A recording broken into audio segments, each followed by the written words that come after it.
फडणवीस सरकारचा उद्या मंत्रिमंडळ विस्तार, भाजपच्या संभाव्य मंत्र्यांची नावं पुढारी नियुक्तीच्या हाती। पंकजा मुंडे, मुनगंटीवार, बावनकुळे, राधाकृष्ण विखेंसह 16 जणांचा समावेश।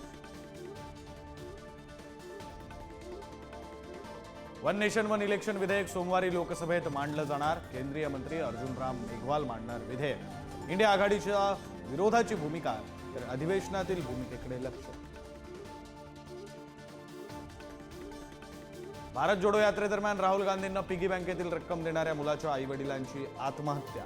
ईडीच्या त्रासाला कंटाळून परमार दाम्पत्यानं आयुष्य संपवल्याचा काँग्रेसचा आरोप।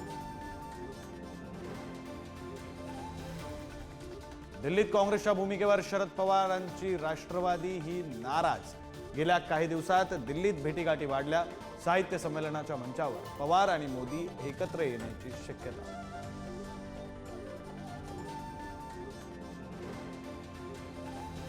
हिंगोलीतील कुटुंब नियोजन शस्त्रक्रियेनंतर 43 महिलांना जमिनीवर झोपवलं। आखाडा बाळापूरमधील ग्रामीण रुग्णालयातील घटना। कॉटची पूर्तता न केल्यानं रुग्णांवर जमिनीवर झोपण्याची वेळ।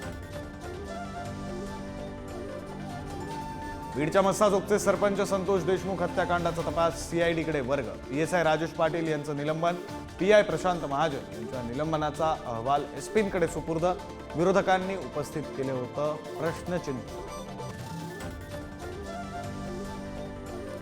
कोल्हापुरात स्वाभिमानी शेतकरी संघटनेची ऊस दराबाबत बैठक होणार। स्वाभिमानी शेतकरी संघटना आक्रमक होण्याची शक्यता।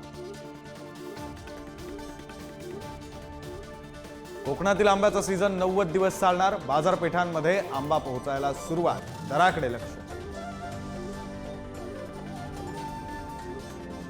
बांधकामांमुळे पुण्यात प्रदूषण वाढलं। पालिकेनं 60 बांधकाम व्यावसायिकांना पाठवल्या नोटीस। प्रदूषण पुणेकरांची चिंता वाढवणार। राज्यभरात दत्त जयंतीचा उत्साह। मुंबई, पुणे, शिर्डी, नरसिंहवाडीतील दत्त मंदिरांमध्ये दर्शनासाठी भाविकांची गर्दी। विविध धार्मिक कार्यक्रमांचंही आयोजन।